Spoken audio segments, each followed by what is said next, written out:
regroupement des partis politiques dans l'opposition. Nous travaillons ensemble depuis plusieurs mois maintenant pour que ces élections se déroulent dans un climat apaisé, sans violence, et qu'elles soient transparentes et crédibles. Je tiens de nouveau à saluer ici le travail de tous ceux qui, dans chacun de nos partis, ont travaillé sans relâche sur ce sujet à la fois complexe et délicat, et qui ont formulé des propositions concrètes qui pourraient non seulement rendre le scrutin plus juste et plus crédible, mais aussi et surtout redonner aux Ivoiriens l'envie de voter, convaincus qu'ils sauront que cette fois, leur voix va véritablement compter. Nous avons formulé donc des propositions concrètes. Nous étions tous réunis ici même, le 9 août dernier, pour une cérémonie mémorable qui a vu nos partis s'exprimer d'une seule voix à travers notre porte-parole, Mme Simone Eivé Babou. Les travaux ont ensuite continué, aboutissant au meeting du 14 septembre à Beaunois.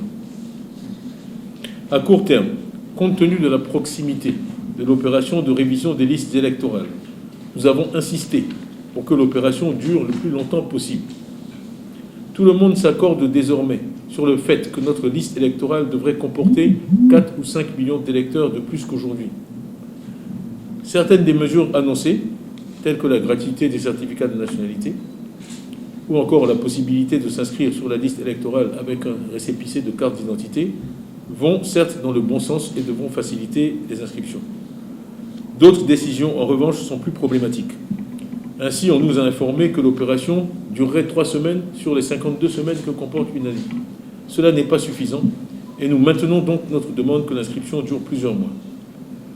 Notre seconde demande, vous le savez, est que le gouvernement engage un dialogue politique avec l'opposition. Je n'ai pas besoin de rappeler à cette Assemblée que le PDCI est le parti du dialogue.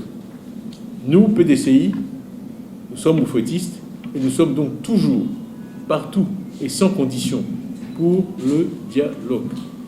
Nous aurons l'occasion d'en discuter tout ensemble pendant notre séance de travail aujourd'hui, mais je suis certain que nous allons renouveler cette demande. Pour nous, l'oufouettisme sans le dialogue est un contresens.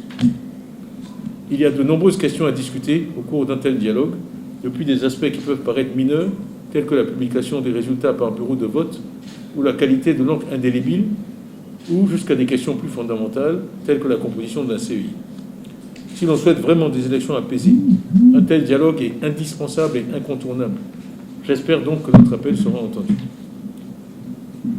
J'ai dit plus haut que le PDCI-RDA était le parti du dialogue, il est aussi le parti du rassemblement, comme son nom l'indique. C'est pourquoi tous les militants du PDCI-RDA et moi-même sommes si heureux d'accueillir aujourd'hui ce rassemblement de partis d'opposition. Il ne peut y avoir de démocratie sans opposition crédible, organisée et écoutée. Notre premier président avait choisi de commencer la devise de notre pays par le mot « union », dans « Union, discipline, travail ». L'union dans l'action était un impératif hier pour remporter le combat contre la colonisation. L'union dans l'action demeure un impératif aujourd'hui et probablement demain pour que notre pays soit véritablement démocratique. Il est important dans cet esprit d'union que nous mobilisions tous nos militants et sympathisants pour qu'ils aillent s'inscrire en masse à partir du samedi 19 octobre sur les listes électorales. Cela est de la plus haute importance et cela donne un relief particulier à notre rencontre d'aujourd'hui, à quelques 5 jours d'une échéance particulièrement importante pour notre démocratie.